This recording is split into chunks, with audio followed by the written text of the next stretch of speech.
Bonjour, je suis Anne-Sandrine Di Girolamo et je suis présente aujourd'hui à l'atelier de management de Century 21.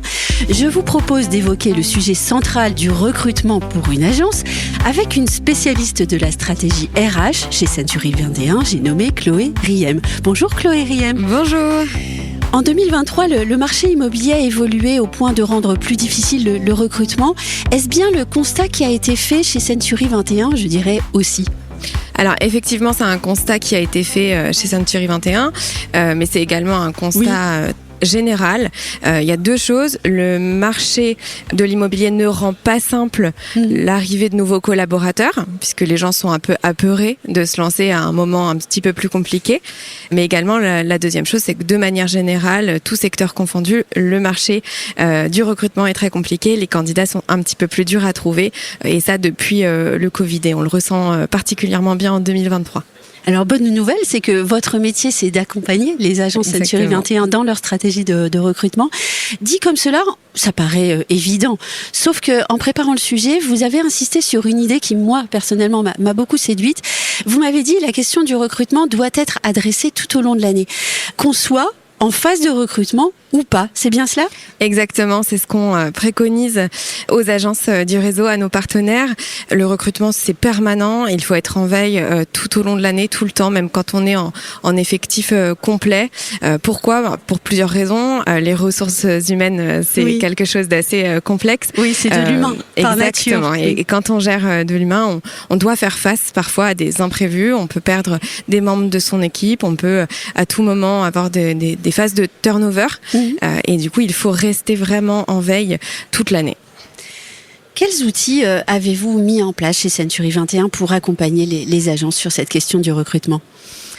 Alors nous, ce qu'on fait, c'est que c'est un peu inédit puisque on a mis en place la stratégie RH et quelqu'un dédié à ça depuis seulement quelques années. Donc on accompagne les partenaires tout au long de l'année par des formations. Donc on forme sur les entretiens, sur la sélection de CV, et effectivement on a des outils à disposition. On a un logiciel qui nous permet de recevoir des candidatures et de traiter les candidatures entrantes. Mais on a également cette année mis à disposition des partenaires pour qu'ils soient dans une démarche proactive pour aller chercher des candidatures, ce qu'il nous manquait.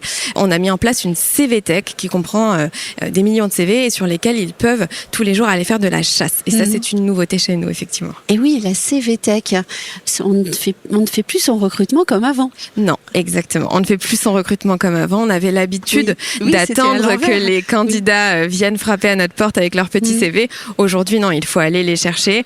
En immobilier particulièrement et dans tout secteur d'activité, il faut aller les convaincre, il faut aller chasser et c'est important de rester proactif tout au long de l'année, tout le temps, c'est important. Et vous avez répété plusieurs fois le mot chasser.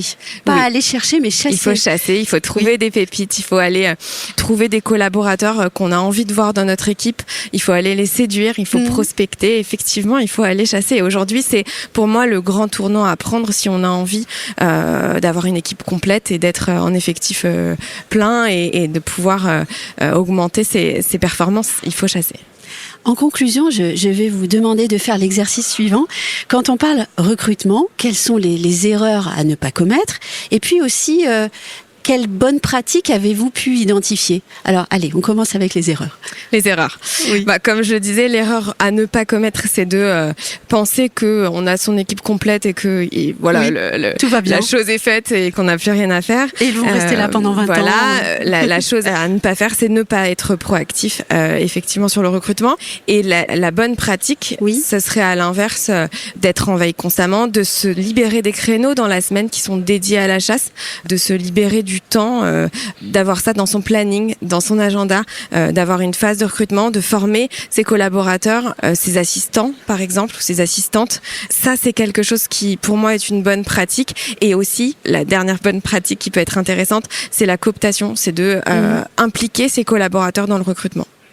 Vous avez parlé de dédier plusieurs heures par semaine à cette tâche. Quand vous le dites aux agents immobiliers que vous suivez, je suis persuadée qu'ils sont étonnés. Oui, ils sont voir qu'ils résistent peut-être. Un peu moins maintenant. Oui, parce qu'en fait, c'est une philosophie qu'on doit adopter. Depuis un an, c'est ce que... Et puis même avant, mais encore plus sur l'année 2023 et sur l'année 2024, sur tout ce début d'année, on passe ce message-là.